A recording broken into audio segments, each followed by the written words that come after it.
자, 오늘 2과 왜 꼭 예수 그리스도를 믿어야 할까요? 라는 두 번째 복음 양육을 진행하겠습니다. 우리 그 1:1 양육교제와는 좀 다르게요.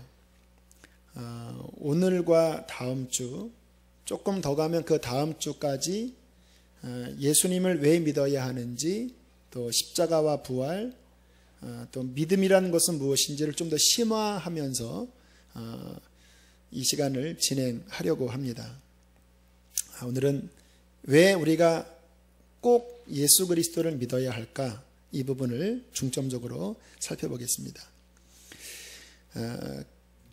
유대교와 기독교가 뿌리는 같지요. 유대교도 여호와 하나님을 믿고 우리 기독교도 여호와 하나님을 믿어요. 하지만 유대교가 기독교의 뿌리처럼 보이지만 확연하게 달라지는 것이, 유대인들은 예수 그리스도를 거부한다라고 하는 것이고, 우리 기독교는 하나님이 보내신 그의 아들 예수 그리스도를 구원자로 믿는다라는 것. 이것은 작은 차이가 아니라 하늘과 땅 차이입니다. 기독교 신앙의 핵심은 예수 그리스도입니다. 예수님을 제외하고 내가 교회 다닌다, 하나님을 믿는다, 기독교 신앙이 아닙니다. 유대교 신앙은 될 줄 몰라도 기독교 신앙의 유일성은 바로 예수 그리스도, 그분을 내 마음속에 나의 구주로 정말 믿는다, 이게 되어야지만 신앙생활을 비로소 하게 되는 것이죠. 그런데 교회를 오래 다녔어도 이 예수님이 마음에 안 믿겨지는 분이 의외로 많아요. 이 가운데도 계실 수도 있고요. CD로 듣는 분 가운데 아마 다수가 계실 겁니다. 특히 남자분들 같은 경우는 더 그렇습니다. 왜냐하면 그 남자들이 갖고 있는 사고 구조가 좀 이성적이잖아요. 그러다 보니까 예수님을 믿기에, 하나님을 믿기에 이성적으로 걸리는 게 굉장히 많아요. 창세기의 천지 창조부터 벌써 이게 와닿지가 않아요. 학교에서 진화론을 배웠기 때문에 하나님이 6일 만에 천지를 창조하셨다? 이게 벌써 이성에서 부딪힙니다. 그리고 창세기 앞부분에 보면 인간의 수명이 막 900년 되잖아요. 이게 도저히 안 받아들여지는 거예요. 신약 넘어와도 예수님의 출생 자체가 동정녀, 처녀에게서 탄생됐다? 그 순간 벌써 마음속에 꼭 예수님이 박혀컷처럼 이렇게 그런 신화처럼 느껴지는 거예요. 그리고 좀 더 가면 무리를 걸으시고 물고기 2마리와 보리떡 5개로 5,000명 먹이시고, 그러니까 이런 거의 넘어설 수 없는 벽들이 너무나 많기 때문에 막상 교회는 다녀도 예수님이 나의 구주라고 마음속에 믿지 못하는 분들, 특별히 남성 가운데 굉장히 많습니다. 지난번 말씀드렸던 그 미국 신시내티 대학교 전자공학 교수인 안종혁 교수님 15년을 그 상태로 교회 다녔다라는 거예요. 전자공학 교수니까 이 사고 구조 자체가 얼마나 합리적입니까? 증명되지 않으면 믿지 못하는 거거든요. 그런데 성경에서 나온 말씀들이 증명은커녕 이 앞뒤가 안 맞는 것처럼 느껴지니까 어머니의 권유로 교회를 다녔지만 15년 동안 예수님은 믿지 않았습니다. 그런 분들 많아요. 교회는 다니고 종교생활은 익숙하지만 헌금도 내요. 하지만 마음속에 신앙의 핵심인 예수님이 안 믿겨지는 거예요. 그러다가 마음속에 어떠한 결단이 생겼대요. 내가 이렇게 계속 교회만 다닐 게 아니라 한번 성경을 한번 읽어보고 내가 한번 탐구해보자. 근데 감사하게 마태, 마가, 누가, 요한복음을 읽으면서 뭔가 걸리는 부분은 있었지만 그러나 요약이 되더래요. 그래, 성경을 보니까 조금 마태, 마가, 누가, 요한의 다른 점은 있지만 그러나 부인할 수 없는 것은 예수님이 하나님이 보내신 분이고 그분은 우리의 죄를 위해 십자가 지시기 위하여 그의 인생은 달려가셨다. 더군다나 그분은 우리를 섬기기 위하여 오신 분이구나. 이러한 예수님에 대한 그 말씀들이 마음속에 점점 와닿기 시작을 하셨다라는 거예요. 그러면서 또 우리 어떤 분들은 예수님이 꼭 그 신화적인 인물로 생각하는 분들이 계시거든요. 그런데 예수님은 역사에 실존하셨던 AD와 BC를 다루신 역사의 분기점, 역사에 실존하셨던 분이잖아요. 그래, 이순신 장군이 내가 보지 못했지만 분명히 우리나라의 위인이지. 그러면 예수님도 내가 보지 못했지만 분명히 AD와 BC를 나눈 분이고 히스토리의 그 뜻은 그의 역사, 그의 이야기, 예수님이라는 어원으로서 히스토리가 만들어졌으니까 그래, 그분은 믿을 만한 분일 거야. 지금 잘 우리가 이 예화를 들어보면 예수님에 대하여 점점 마음이 열리는 거예요. 그러다가 또 요한복음 14장 6절을 보는데 주님께서 내가 곧 길이요 진리요 생명이니 나로 말미암지 않고는 아버지께로 올 자가 없느니라. 이 말씀을 통해서 마음속에 어떤 결단이 섰대요. 내가 길도 잘 모르겠고 학문을 연구했지만 진리가 뭔지도 모르겠고 뭐 생명이라는 말은 더더욱 모르겠지만 그러나 이제 예수님이 나를 위해 이 땅에 오셨고 내 죄를 사해 주기 위해 십자가에서 피 흘려 고통스럽게 죽으셨다라는 것을 믿자. 그리고 또 성경을 보는데 요한복음 3장 16절 오늘 읽었던 그 말씀을 통해서 그 밤에 무릎을 꿇었대요. 예수님, 내가 당신을 나의 구세주로 영접하겠습니다. 내 인격으로 다른 누구가 아닌 예수님을 마음속에 영접하는 순간 그 영혼의 거듭남이 찾아오기 시작합니다. 15년 동안 교회를 다녔어도 아무런 감동이 없었던 그 안정혁 교수의 눈에서 갑자기 눈물이 쏟아지면서 찬양이 터져 나오는데 나 속죄함을 받은 후 한없는 기쁨을 주체할 수 없어서 내가 노래 부르네. 나 속죄받은 후 주를 찬미하겠네. 밤새도록 이 찬양을 부르면서 그렇게 감격스럽게 주님을 만나신 거예요. 그리고 난 다음에 성령의 불을 받기 시작했고요. 그리고 난 다음에 이분의 인생이 정말 하나님을 믿는 거룩한 인생으로 지금은 뭐 미국에서 놀랍게 주님을 증거하는 하나님의 일꾼으로 쓰여지고 있지요. 교회를 오래 다녔어도 예수님이 그렇게 안 믿어졌다가 어느 순간에 그 예수님 그분이 마음 중심에서 믿겨질 때 신앙의 문이 열려지는 것입니다. 어떤 분들은요, 심지어 모태신앙인데도 정말 물어보면 못 믿는 분들 많이 있어요. 근데 모태신앙의 비애는 뭐냐면 내 마음 중심은 실은 안 믿겨지는데 어릴 때부터 하도 이렇게 세뇌를 받았기 때문에 그냥 믿는 것처럼 본인이 착각하고 있는 거예요. 아예 이 세상에서 방황하다가 돌아온 분들은 명확합니다. 내가 믿는지 안 믿는지가 명확해요. 그런데 모태신앙인들은 이 속에서는 안 믿는데 하도 어릴 때부터 들은 게 많아서 그냥 본인이 믿는다라고 착각해요. 우리 큰아이가 지난 봄에 어린이부에서 제자훈련을 했습니다. 거기에 이제 마지막 끝나고 질문이 있더라고요. 정말 예수님이 믿겨지냐? 잘 모르겠다. 두 번째 질문. 그리고 또 하나는요.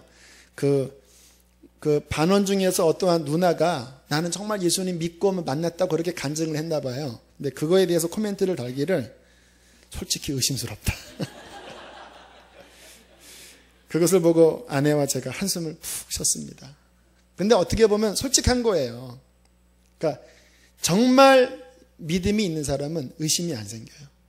그런데 뭐 어릴 때부터 예수님 이야기를 들었지만 제가 보기에는 아직 이 중심에서 믿음이 안 생겼기 때문에 뭐라고 뭐 조금 크면 그 안 믿지만 그 상황을 보면서 내가 목사 아들이니까 목사 아들이 안 믿는다고 하면은 그 담임 목사님 얼굴에 그 먹칠을 하는 거니까 그냥 믿어요. 이렇게 하는데 속에서는 학교에서 막 진화론 배우면 그게 더 맞는 것 같고, 왜? 하나님을 안 봤으니까.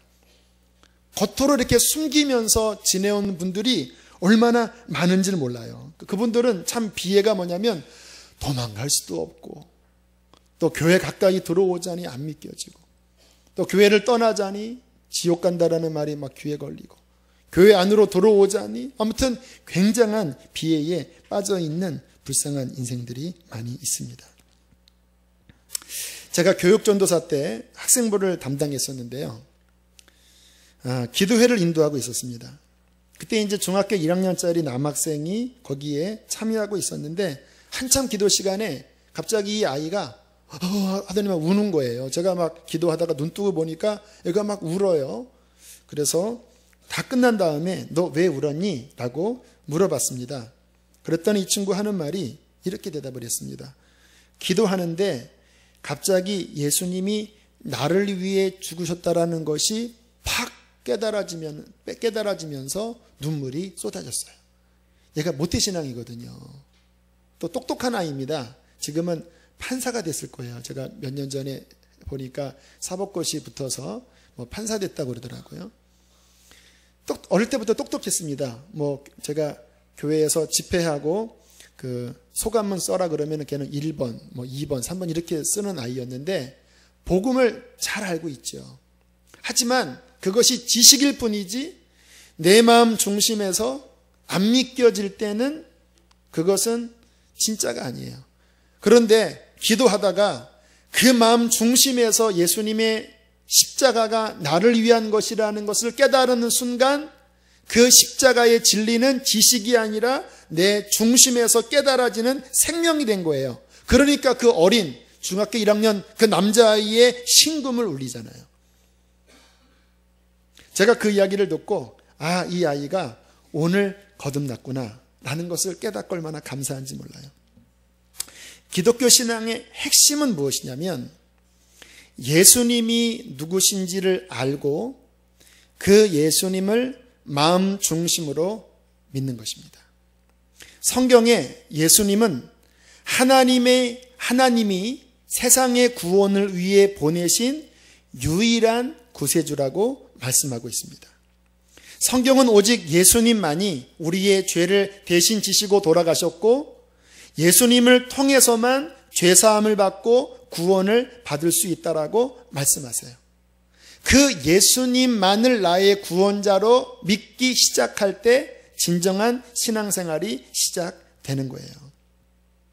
자, 그렇다면 왜 꼭 예수님만을 믿어야 하는 것일까? 이 질문을 오늘 핵심으로 질문을 스스로에게 해보면서 그 부분에 대한 좀 말씀을 펼쳐 나가려고 합니다. 꼭 예수님 믿어야 천국 간다. 이것이 기독교에는 걸림돌입니다. 많은 분들이 기독교를 받아들이는데 어려움을 주는 부분이에요. 왜? 기독교가 너무 배타적이에요. 편협해 보여요. 오히려 불교 그리고 뭐 다른 종교들은요 서로 종교 간의 대화도 하고 서로에게 오픈되어 있는 것처럼 보여요. 뭐 거기에도 좋은 말이 있지요.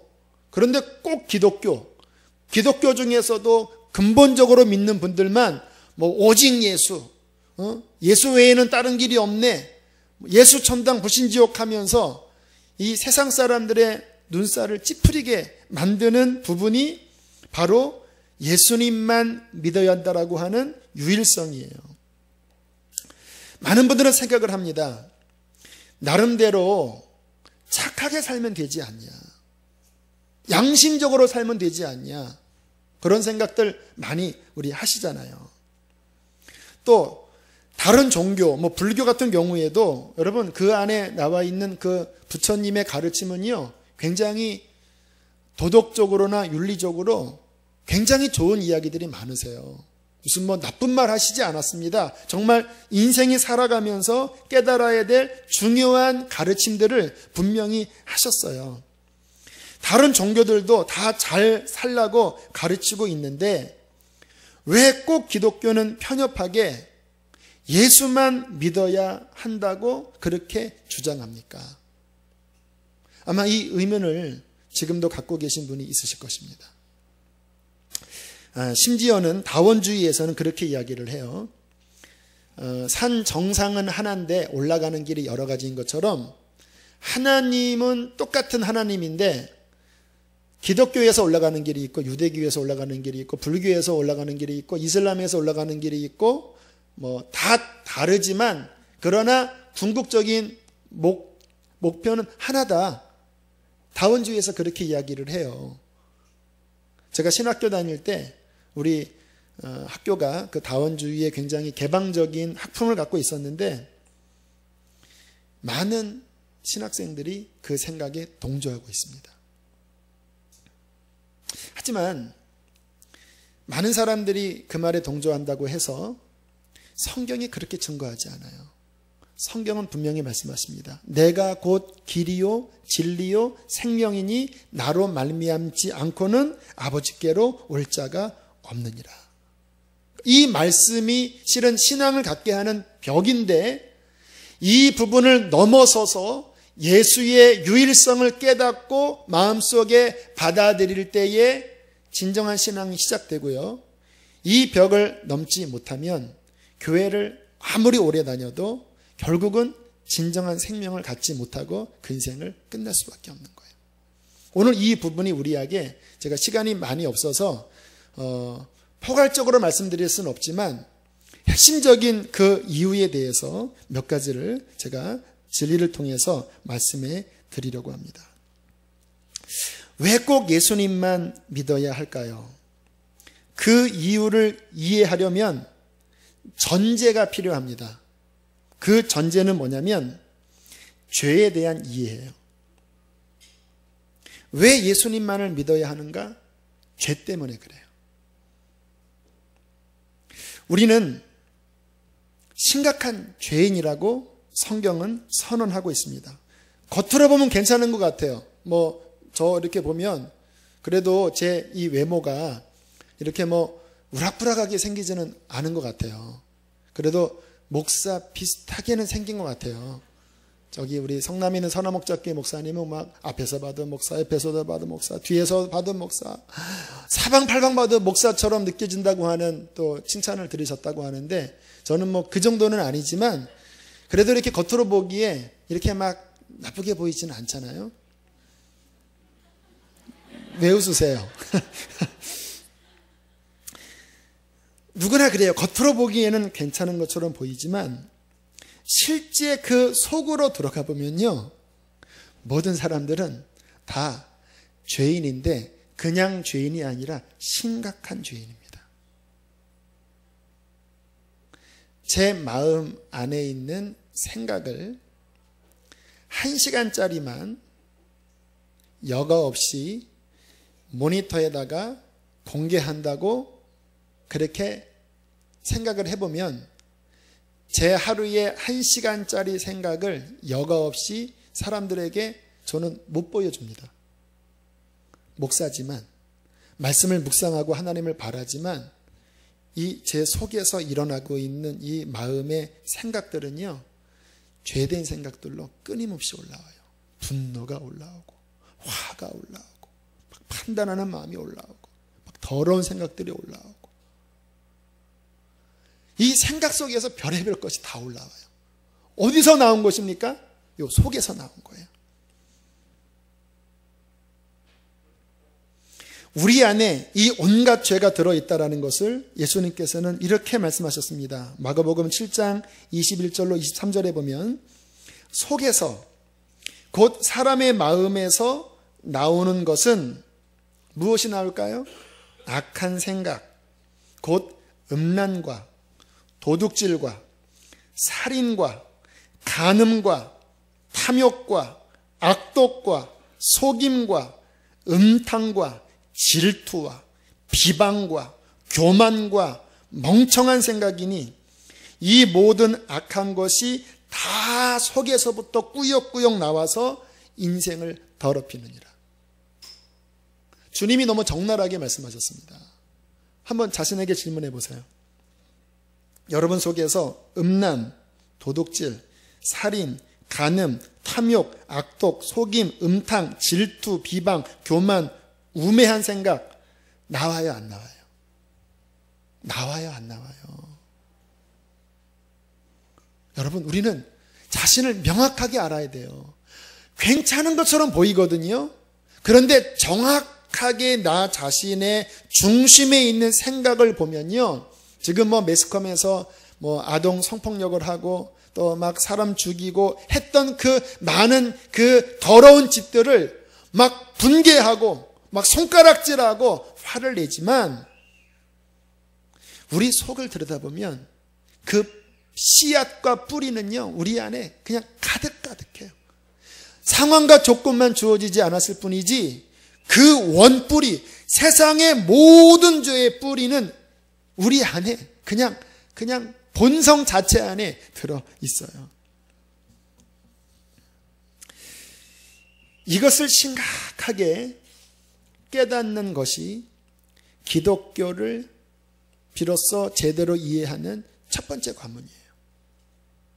정말 신앙을 가지려면요, 내가 어떠한 죄인인지, 도대체 나의 힘으로는 어떻게 할 수 없는 죄인이라는 것을 아주 깊고 뼈저리게 느끼는 만큼 성경의 모든 이야기, 십자가, 부활, 예수 그리스도, 유일성, 그게 이 전제, 내가 죄인이라고 하는 철저한 그 인식, 그것도 억지로 더 깨달는 게 아니라 그냥 내가 어떠한 자인지를 그냥 사실만 제대로 깨달아도요, 그 나머지 성경의 진리들은 다 풀어지게 돼 있어요. 하지만 우리는 무지해서 몰라요. 내가 어떠한 죄인인지 몰라요.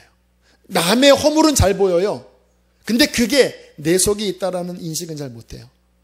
예수님께 그 당시 사람들이 간음하다 현장에 붙잡힌 여인을 잡아다가 끌고 와서 율법에는 이러한 여자 돌로 쳐 죽이라고 했다. 당신 사랑의 선지자라며 어떻게 하겠느냐? 한번 이야기 좀 해봐라. 그때 주님께서 뭐라고 말씀하십니까? 너희 중에 누구든지 죄 없는 자가 돌을 먼저 들어치라. 죄의 헤드라이트를 그냥 그 여인에게 막 한참 쏟아붓고 막 의기양양하게 잘난 것처럼 그렇게 화를 내던 그 사람의 그 서치라이트를 주님께서 싹 돌려서 자신을 보게 했어요. 아마 그 말씀을 한 다음에 성령의 능력으로 자신의 죄를 아마 깨닫게 했을 거예요. 그러니까 돌든 사람들이요, 도저히 못 치는 거예요. 자신을 보니까. 나이 많은 사람부터 어른까지 돌을 조용히 내려놓고 다 사라져버렸어요. 정말 자신을 아니까 그 여인만 봤을 때는 그냥 율법으로 잣대를 들이대면서 씩씩대다가 자신을 보니까 자신은 더하거든요. 제가 알던 분은 자신의 신앙을 어떻게 갖게 되었는지 그렇게 간증을 하더라고요. 그 군대에 입소하러 가는데 예전에는 영등포인가요? 거기서 함께 기차에 함께 모여서 그렇게 이제 훈련소로 내려갔던 시절이 있었는데, 그때 자기 훈련 동기생 중에 하나가 아마 열차 안에서 신앙적인 이야기를 했나 봐요. 그랬더니 다른 동기생들이 막 이렇게 뭐라 그런 거예요. 너만 믿냐? 예수가 다냐? 밥 먹여주냐? 기독교는 편협하다. 그런 식으로 막 공격을 받았을 때 이 동기생이 굉장히 의연하고 평안하게 대처를 하더래요. 그 모습을 보고 감명을 받은 거예요. 아하, 쟤 괜찮다. 나도 제가 믿는 신앙을 나도 한번 가져봐야 되겠다. 그리고 훈련소 때부터 교회를 다니기 시작했답니다. 교회 가면 좋은 말씀 듣잖아요. 좋은 말씀은 들었지만 마음에 받아들이기 힘든 하나의 가르침이 있었는데, 모든 사람이 죄인이라고 하는 부분은 못 받아들이겠더래요. 물론 그렇다고 본인이 성인군자는 아니지만 성경에서 증명하는 것처럼 지옥 갈 죄인, 나는 그 정도는 아니다. 그래도 사나이가 그래도 양심 있게 의리 있게 그래도 살아왔지. 내가 사람을 죽이기나 했어요. 아니 무슨 내가 무슨 이상한 짓 했어요. 그게 안 받아들여지더래요. 그게 안 받아들여지면 예수가 안 받아들여집니다. 그런데 어느 날 이제 군장을 메고 체육대회 하는 날이 있었는데 전날 회식을 먹다가 이 급체를 했습니다. 그래도 워낙 운동신경이 좋아서 출전을 했는데 군장 메고 막 뛰어가는데 너무 힘들잖아요. 그러다가 조금 뒤쳐졌는데 뒤에 오는 다른 팀이 장난삼아 뒤에 있는 그 군장을 잡고 탁 낚아챘는데 자빠진 거예요. 이 혈기왕성한 이 젊은 나이에 갑자기 이게 그냥 핑 돌아버렸답니다. 그 순간에 너 이 XX 너 죽여 하면서 일어나서 그냥 막 달려갔답니다. 지금 이 컨디션이 이게 말이 아닌데 이게 화가 나니까 너 죽여 하면서 막 눈에 막 불을 켜고 막 죽여 하면서 막 달려가다가 이게 오버페이스가 되어서 쓰러져 버린 거예요. 그 쓰러지면서 그분 얘기는 그러더라고요. 본인이 죽는 것 같은 체험을 했대요. 뭐가 이렇게 빠져나가면서. 근데 본인이 새까맣더래요. 그 순간에 깨달았답니다. 내가 죄인이구나. 만약에 그 상황에서 내 손에 총이 들려져 있었으면 나는 그 자식을 쏴 죽였어. 총이 없으니까 안 죽였을 뿐이에요. 총만 있었으면 그 상황에서는 쐈을 거래요. 이게 눈이 뒤집혀서. 내가 죄인이구나. 그러다가 하늘에서 말씀이 들렸답니다. 하나님이 세상을 이처럼 사랑하사 독생자를 주셨으니 이는 저를 믿는 자마다 멸망치 않고 영생을 얻게 하려 하십니다. 예수님, 당신을 믿겠습니다. 그 순간에 이렇게 무지개가 있고 하나의 수레가 내려오더니 본인이 거기에 타서 이렇게 넘어가다가 다시 깼는데 막 그때 이제 응급처치를 하고 있었고, 그리고 이분이 구원받았어요. 내가 죄인이라는 것을 아는 거예요. 그리고 나중에 목사님까지 되셨습니다. 여러분, 로마서 3장 23절에 말씀하세요. 모든 사람이 죄를 범하였음에 하나님의 영광에 이르지 못하더니. 모든 사람이라고 이야기합니다. 그 누구도 예외가 없어요. 아담과 하와의 그 범죄 이후에 이 죄라는 뿌리가 모든 인간들 안에 유전이 돼버렸어요.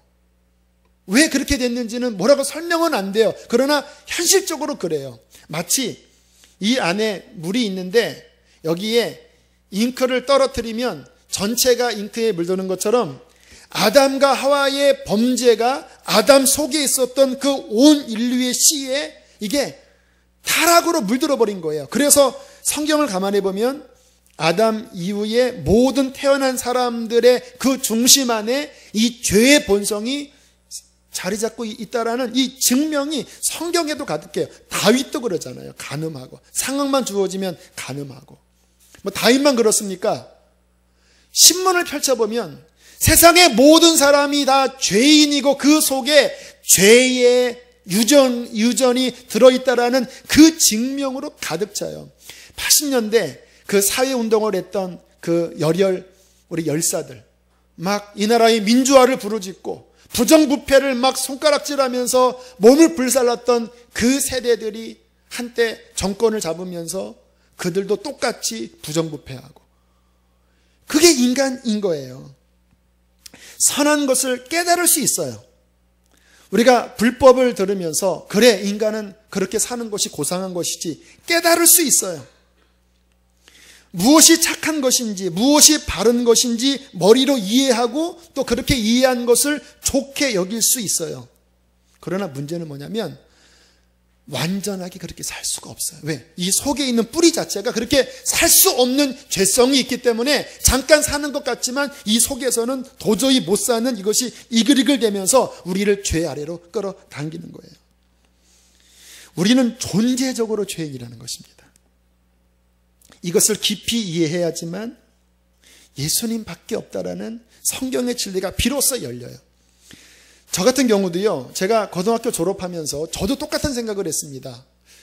내가 뭐 그렇게 죄인인가? 고등학교 졸업할 때까지 물론 착하게 산 건 아니에요. 저도 마셔보기도 하고 친구들이랑 같이 이렇게 놀기도 해보고 뭐 학교에서 이렇게 조그만 조직도 하나 장난스럽게 강아지 패해서, 제가 강씨니까 강씨 몇 명이 모여서 그렇게 뭐 쌍절곤도 막 돌리고 이렇게 가죠 하면서 뭐 그렇게 살았어요. 저도 고등학교 때.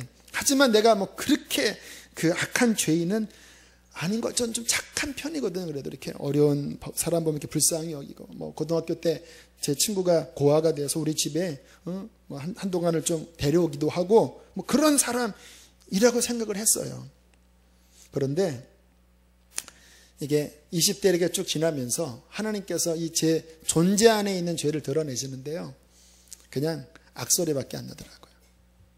뭐 부끄러운 감정 많이 했지만 제가 20대, 30대 때 음란물을 많이 봤어요. 뭐 완전히 그런 거는 제가 그래도 양심이 있어서 안 봤지만 그래도 적당히 그런 것들 막 뭔가 속에서 그런 정욕이 올라오면 못 이기겠는 거예요. 회개 안 했냐고요? 회개했어요. 하지만 얼마 지나면 또 빠지는 거예요. 제가 그래서 우리 아들 생각하면 걱정돼요. 그 아버지, 그 아들이라고. 이게 못 이기겠는 거예요. 지금은 이기냐고. 지금은 이제 주님께서 은혜 주셔서 하도 막 죄 자백하고 하니까 지금은 그거 자백하기 싫어서 넌덜머리가 나요. 아우 끔찍해요. 자백하는 거 싫어요 이제. 하지만 언제든지 나 스스로의 힘으로서는 저는 감당 못한다고 저는 알아요. 그래서 계속 십자가 매 순간마다 붙잡는 것밖에 없어요. 제 속에 안 되더라고요. 교만함. 아까 그 속에서 교만함이 나온다고 했는데 제가 자존감이 좀 낮은 편이에요. 어릴 때 뭐 그런 환경이 그래서 그랬는지 몰라도 자존감이 낮은 사람은 교만해지기 쉬워요. 근데 주님께서 불쌍한 저를 치유하시고 그리고 고린도전서 12장에 보면 약한 지체에게 존귀를 더하사 몸이 분쟁이 없게 하려 하신다는 말씀이 있거든요. 그러니까 하나님이 약한 자일수록 더 은사와 은혜를 많이 부어주셔서 존귀하게 하십니다. 왜? 자비의 하나님이기 때문에. 제가 약하고 불쌍하니까 하나님이 저에게 은사와 은혜를 조금 더 주신 것 같아요. 그래서 막 20대 때부터 집회를 하면 막 성령이 역사하시기도 하고 그냥 이렇게 살면 진짜 리더십도 없고 별건 아닌데 강단에 서면 하나님이 은사를 부어주셔 쓰시는 거예요. 그러니까 사람들이 이렇게 막 박수치고 막 은혜롭다고 막 그러면요 내게 아니잖아요. 제가 제 자신을 알잖아요. 그럼에도 불구하고 이 속에서 나 잘났지, 응? 나 잘났어 이게 막 올라오는데 교만하면 망해, 교만하면 안 돼 하는데도 이게 제어가 안 돼요. 제어가. 교만이 패망의 선봉이라는 것을 아는데도 이게 제어가 안 돼요. 그러면서 겉으로 드러나지 않았지만 제 속에 아무튼 이 세상에 있는 죄의 목록이라는 목록은 다 이 속에 이렇게 꿈틀꿈틀 내고 있어서 어떤 거는 물을 좀 더 많이 주면 무르륵 살아나고 드러나지 않았어도 물만 안 줬을 뿐이지 제가 알아요. 내 속에 살인, 뭐 동성애, 무슨 뭐 폭력 이거는 내 안에 다 있는 거다. 다 있는 거다. 이것을 제가 경험하게 되어 있습니다. 여러분 성경을 읽고 제대로 신앙생활을 해보려고 하면 반드시 경험하는 것이 로마서 7장입니다. 로마서 7장에 사도 바울이 이렇게 탄식했습니다. 여러분 사도 바울은요 그가 예수를 알기 전에도 대단히 의롭게 살려고 몸부림친 사람이에요. 의지력도 굉장히 강한 사람입니다. 표면적으로는요 완벽해요. 얼마나 의지력이 강한지 속에서 꿈틀거리는 죄는 아무튼 다 틀어막아서 겉으로는 아무튼 의롭게 흠이 없이 살았던 사람이에요. 그런데 7장 18절에 뭐라고 고백하는지 내 속 곧 내 이 육신에 선한 것이 거하지 아니하는 줄을 아노니 원함은 내게 있으나 선을 행하는 것은 없노라. 내가 원하는 바 선은 행하지 아니하고 도리어 원하지 아니하는 바 그 악은 행하는도다. 만일 내가 원하지 아니하는 그것을 하면 이를 행하는 자는 내가 아니요 내 속에 꽈리를 두고 있는 죄니라. 그러므로 내가 한 법을 깨달았노니 곧 선을 행하기 원하는 나에게 악이 함께 있는 것이로다. 내 속사람으로는 하나님의 법을 즐거워하되 내 이 지체 몸뚱이 속에 한 다른 법이 내 마음의 법과 싸워 내 지체 속에 있는 죄의 법 아래로 나를 사로잡는 것을 보는도다. 오호라 나는 곤고한 사람이로다. 이 사망의 몸에서 누가 나를 건져내려.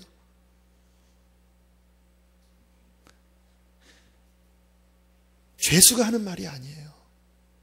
태어나면서부터 바리새인 중에 바리새인으로 의롭게 살려고 철저히 교육받고 하나님의 법을 알고 그렇게 애썼던 사람의 절규입니다. 이 속에서 올라나오는 죄를 못 이기겠다는 거예요. 이 죄는 무슨 문제를 일으킬까요? 그 죄의 결과도 우리가 이해하셔야 되는데, 사회법에서도 죄에 대하여는 그 죄에 대한 상응한 처벌을 받게 됩니다. 지금 아동 성폭행 범에 대하여 형벌을 무겁게 줘야 한다. 박근혜 씨는 이거는 사형도 무방하다 할 정도로 이게 너무 사회적으로 이게 심각한 문제니까 그런 여론이 조성되고 있지요. 그런데 사회법에서는 사람 속에 있는 죄가 표면으로 드러나서 물증과 구체적인 결과로 드러난 것에 하나여만, 그것도 들킬 때에 사회법의 규정 안에서 형벌을 내려요. 그런데 성경은 그 정도로 말씀하고 있지 않습니다. 성경의 기준은요, 사회법이 아니라 하나님의 거룩함의 그 기준이에요. 그것은 사회법과는 비교가 안 돼요. 주님께서 그 하나님의 기준을 어느 정도 비추신 것이 마태복음 5장 6장입니다. 너희가 살인한 것만 살인이 아니야. 마음의 미움도 살인이야. 간음한 것만 간음이야. 음욕을 품은 것도 이미 간음이야. 하나님의 기준은 그 마음 중심 안에 있는 숨은 동기까지 드러내 버리시는 거예요. 고린도전서 4장 5절, 그가 어둠에 감추인 것들을 드러내시고 마음의 숨은 뜻을 나타내실 것이다. 겉으로는 괜찮아 보였어요. 목사가 되었어요. 장로가 되었어요. 교회 오래 다녔어요. 겉으로는 괜찮아요. 그런데 하나님은 그 속에 숨은 의도까지 다 보시면서 그게 진짜 거룩한 것이었는지, 진짜 사랑이었는지를 하나님의 심판대 앞에 숨은 것까지 드러나면요, 우리가 할 말은 하나밖에 없습니다. 악.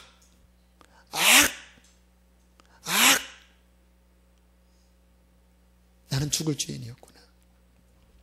우리 성남의 선한목자교회 유기서 목사님이 그 간증하시잖아요. 우리 유 목사님은 모범생이십니다. 어릴 때부터 아무튼 반듯하세요. 이렇게 반듯. 그래서 또 효자시고 빗나가지 않고,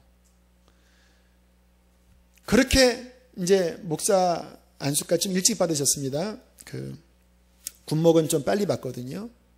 그러다가 훈련 받으시다가 이제 이쪽 고관절 다리가 부러지시면서 그 입원하셨을 때 하나님이 그 속에 숨은 것들을 드러내셨어요. 그 어려움 중에 막 아버지 의지하고 막 인간적인 도움을 찾다가 순간 깨달은 겁니다. 지금 내가 뭐냐. 목사가 어려울 때 하나님을 찾아야 되는데 나는 지금 누구를 의지하고 있지. 그래서 그날 밤중에 하나님 불러보니까 너무 낯선 거예요. 하나님을 진심으로 불러보지 못하셨거든요. 목사하셨지만 하나님 3번 불러보고 하나님이 본인과 관계없는 분이라는 것을 깨닫고 통곡하기 시작합니다. 내가 사꾼이었구나. 내가 가짜였구나. 그리고 성령께서 비추시는데, 군목이 보통 보면 좀 이제 엘리트들이, 목사님 중에서도 엘리트들이 군목이 돼요. 군목 과정을 밟으면 이게 좀 목사 중에서도 이렇게 좀 길들이 잘 풀릴 수가 있어요. 그 숨은 생각 속에서 이왕 목사가 될 것 공부 열심히 하고 또 그런 엘리트 코스를 밟아서 내가 큰 교회를, 이런 생각이 본인도 모르는 사이에 그 속에서 든 거예요. 그것이 속에서 비춰지기 시작하는데, 하나님의 거룩한 빛 앞에 내가 진짜 종이냐, 정말 하나님의 영광을 위한 사람이냐, 그 속에서는 겉으로는 성직을 부여받았지만 그 중심 안에는 다 내 영광, 내 자랑, 그리고 인간을 의지하는 이런 것들이 막 드러나면서 밤새 통곡을 하셨다잖아요. 밤새. 하나님, 내 다리 바치겠습니다. 하나님, 내가 불구가 되어서 진실한 종이 되면 하나님, 내가 평생 불구가 되겠습니다. 그날 밤에 그렇게 중심에 숨은 그 은밀한 숨어있는 동기들이 하나님 앞에 정결하게 씻어지면서 이제 정말 하나님을 믿는 사람으로, 이제 정말 하나님만을 의지하는 사람으로 그렇게 변화되어졌을 때 내가 이제 진짜 목사가 되는구나, 나에게 새날이 오는구나, 그때부터 유 목사님이 그 영적인 거룩한 길을 걸어오신 거예요. 여러분, 하나님의 진정한 거룩한 기준 앞에 저와 여러분이 딱 비추어 서서 우리 안에 있는 은밀한 생각들, 우리 안에 있는 실체가 드러날 때 우리는요, 나의 힘으로서는 도저히 하나님 앞에 설 수 없는, 지옥은요 저절로 떨어지는 곳이래요.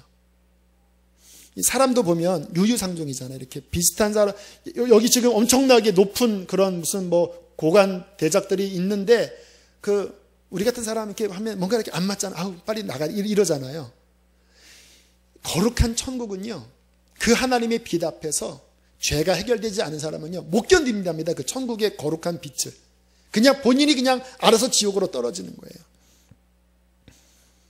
성경의 죄의 싹은 사망이라고 선고하고 있어요. 사망. 이 사망에는 세 가지의 의미가 있는데, 첫 번째 영적인 사망이에요. 이것은 하나님과 끊어진 상태예요.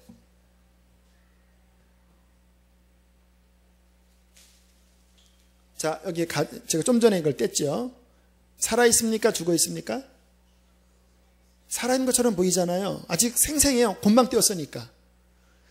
요 이파리는 살아있는 것 같지만 죽었습니다. 왠지 아세요? 이 나뭇잎에 진액을 연결할 뿌리와 그 줄기에서 끊어졌으니까 죽은 거예요. 살아있어요. 하지만 죽은 거예요. 끊어지면 죽은 거예요.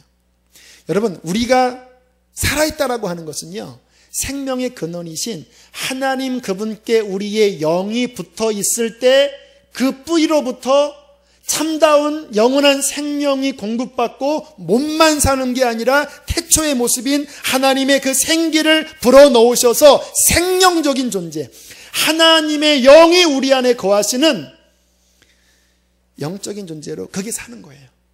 그런데 인간이 죄를 범하고 하나님과 죄로 말미암아 끊어졌어요. 성경에 정령 죽으리라고 말씀하셨는데 안 죽었어요. 딱 요 모습이에요. 하나님 보시기엔 죽은 거예요. 뿌리에서 잘려졌기 때문에. 죄를 범하면 죽습니다. 영적으로 죽어요. 하나님과 끊어지면서 죽어요. 이 나뭇잎은 아마 2, 3일 지나면 상단에 있는 이 모양처럼 갈색으로 말라 비틀어 져 갈 거예요.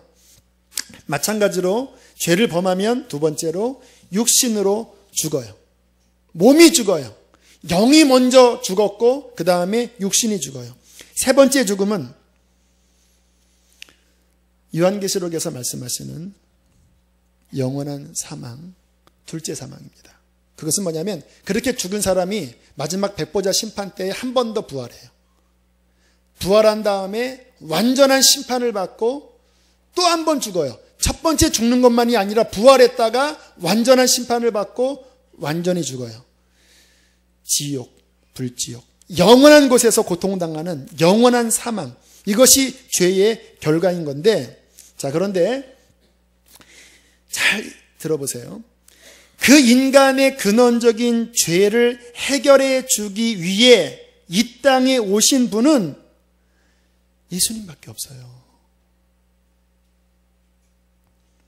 더 정확하게 말하면 이 인간의 근원적인 죄를 해결해 주기 위하여 자격을 갖추고 세상의 구원자로 하나님이 보내신 분은 예수님밖에 없어요. 우리 부처님이 훌륭한 분이십니다. 그런데 그분이 내가 구원자라고 말하지 못하셨어요. 왜?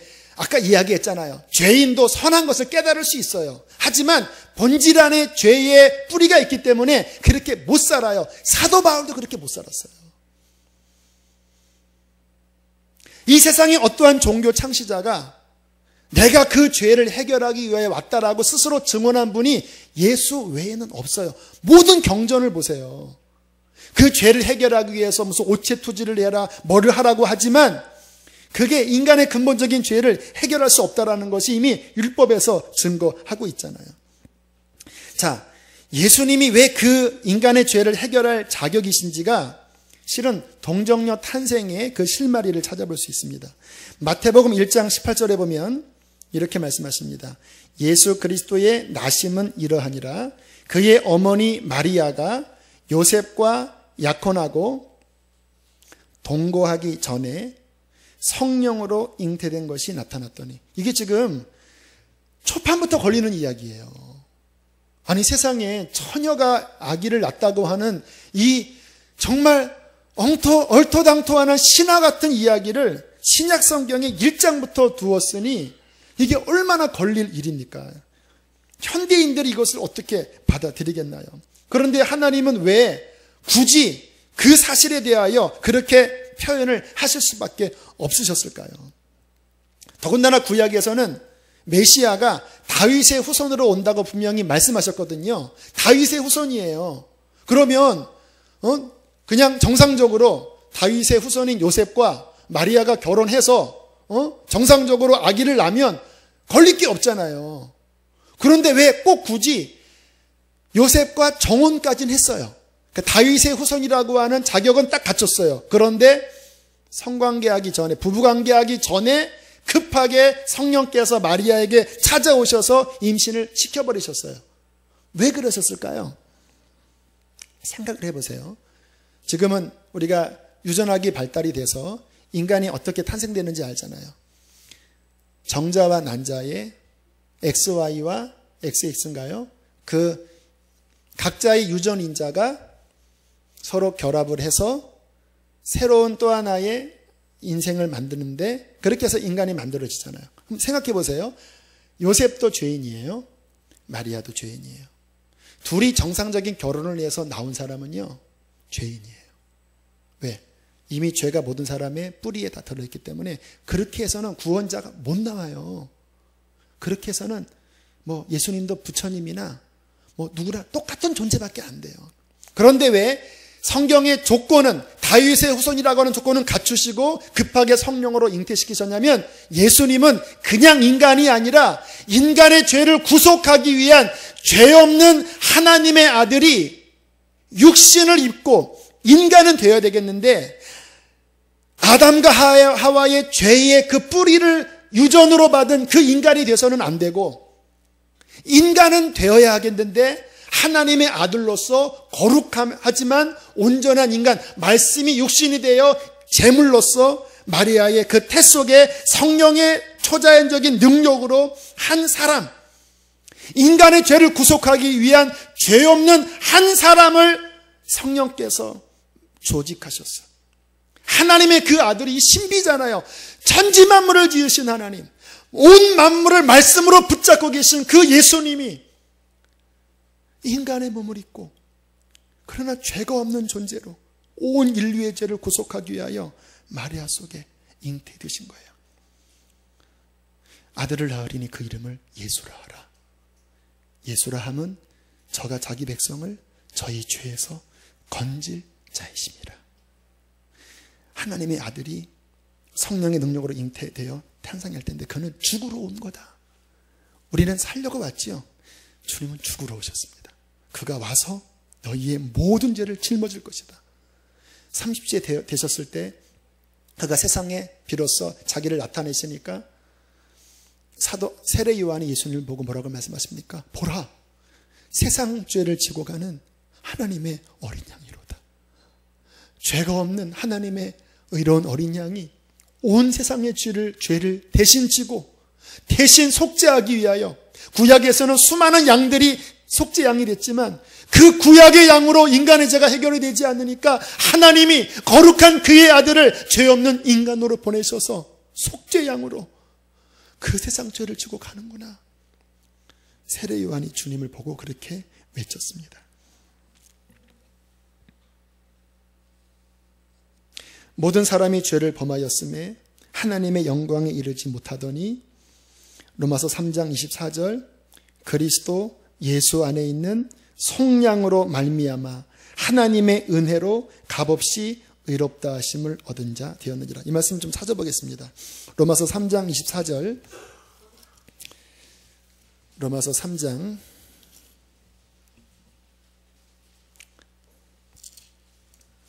제가 23절을 읽을 테니까 여러분들이 24절을 읽어보세요. 극적인 전환입니다. 로마서 3장 23절까지는 온 인류, 아담 이후에 온 인류의 처절한 실패와 죄의 그 처절함을 이야기해요. 모든 사람이 죄를 범하였음에 하나님의 영광에 이르지 못하더니 24절 시작. 그리스도 예수 안에 있는 속량으로 말미암아 하나님의 은혜로 값없이 이롭다 하심을 얻은 자. 자, 이 말씀을 이해하려면 좀 단어를 이해하셔야 합니다. 자, 먼저 속량이라고 하는 말은 당시 상업 용어예요. 그 당시 노예제도가 있었잖아요. 빚을 많이 지거나 어떤 문제가 생겨서 노예로 팔려요. 그 사람의 몸값이 예를 들어서 5천만 원이에요. 그 돈을 누군가 지불하지 않으면 그 노예는 계속 노예예요. 속량이라는 말이 뜻이 뭐냐면 그 노예의 몸값을 지불했다라는 말이에요. 그리스도 예수 안에 있는 속량, 이따 다시 정리하고요. 두 번째, 은혜, 카리스, 값없이라는 말은 같은 의미인데 이것은 거저로, 그러니까 노예 자신이 뭔가를 한 것이 아니라 노예 자신은 아무것도 한 흔적이 없는데 그 노예의 몸값을 풀어준 사람의 호의로 값없이 주는 선물로 그 일을 했다라는 거고요. 의롭다 하심은 법적 용어입니다. 이것은 뭐냐면 사면이에요. 사면. 죄인입니다. 분명히 저 사람은 살인자고 사형수예요. 그런데 사면을 하는 거예요. 사면은 뭡니까? 분명히 죄인이에요. 하지만 법적으로 무죄하다라고 선포해버리는 거예요.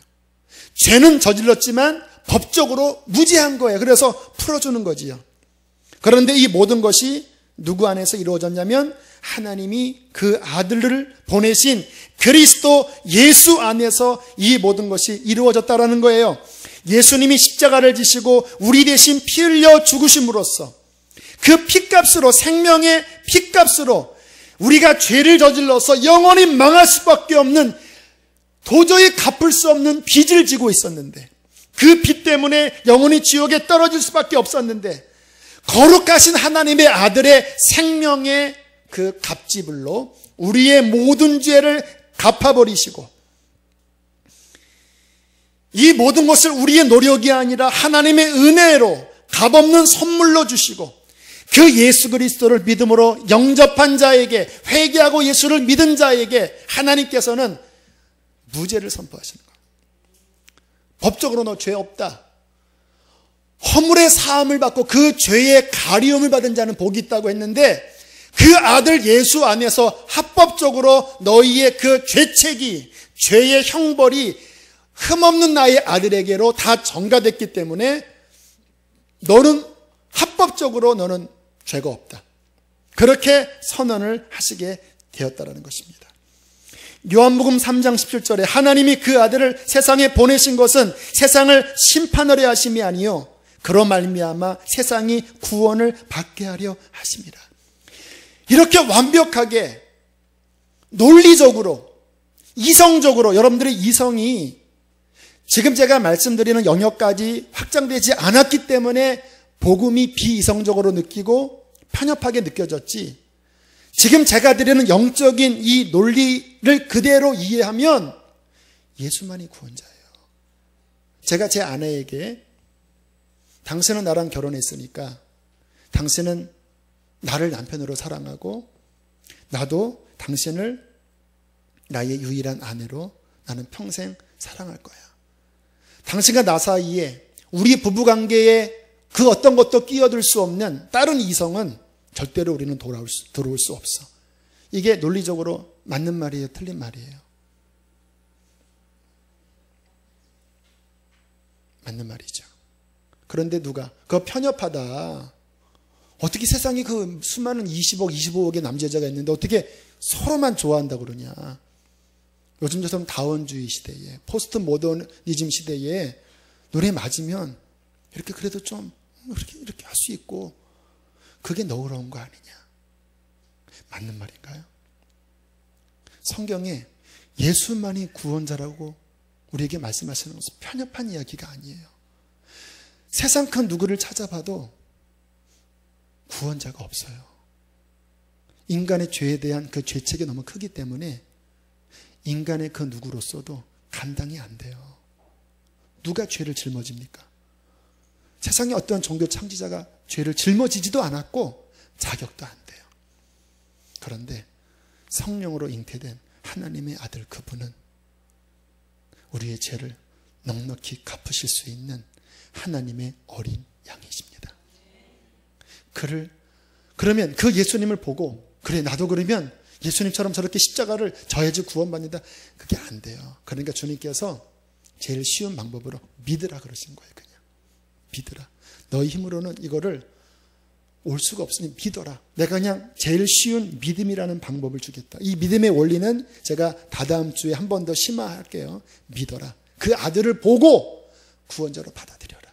마음 중심에 네 안에 있는 수많은 그 거역하는 것들을 포기하고 하나님이 말씀하신 유일한 구원자를 받아들이면 그리스도 예수 안에 있는 속량으로 말미암아 값없이 무죄를 선포해 주겠다. 근데 유대인들이 안 받아들이겠다라는 거예요. 율법으로 구원받아야지. 응? 인간이 그래도 뭔가를 이렇게 하나님 앞에 이것저것 할례도 하고 뭐도 하고 이게 중요해야지 무슨 예수고 무슨 나발이고 무슨 믿음이 이렇게 하면서 2000년 전부터 주님을 거부하다가 결국은 책망을 받고 징계를 받고 수천 년간 헤맸고 오늘날 하나님께서 이 불쌍한 인생들에게 구원을 받을 수 있는 그 쉬운 그 아들의 복음 안에서 죄 용서함 받고 생명의 길을 그렇게 주셨음에도 불구하고 하나님이 그 아들을 세상에 보내신 것은 세상을 심판하려 하심이 아니요 그 아들로 말미암아 세상을 구원 얻겠다고 그 아들을 보고 믿는 자마다 그 아들을 입맞추는 자마다 내가 구원하겠다고 말씀하시는데도 하나님의 그 의의 도를 저버리고 예수를 내 주목을 믿어라. 무슨 기독교가 그렇게 편협하냐? 차라리 나는 내 방식대로 살겠다. 그 교만함과 완악함 때문에 결국은 그들은 돌이킬 수 없는 심판을 받는 거예요. 주님이 주신 유일한 기독교 구원의 길 예수 그리스도 그분을 아직 마음속에 거리끼고 아직 내가 받아들이기에는 뭔가 걸리는 분이 있다면 오늘 주님이 드러내신 이 진리를 다시 한번 마음속에 조명하시고 나의 교만함을 용서해 주십시오. 예수 당신만이 나의 구원자라고 정 이것이 마음에 와닿지 않으면 그것도 인간의 힘으로 안 되더라고요. 성령님께서 오셔서 깨닫게 해달라고 내가 믿기를 원한다고 그렇게 고백할 때 성령이 도와주셔서 예수 그리스도의 유일한 구원을 알게 해 주실 것입니다. 함께 우리 찬양합시다. 보혈을 지나 아버지 품으로 예수 그리스도 그분만이 우리의 구원자이십니다. 예수를 바라보십시오. 그가 십자가에 설리신 보혈 그것을 의지합시다. 이 찬양 고백하시면서 함께 기도하며 나가겠습니다.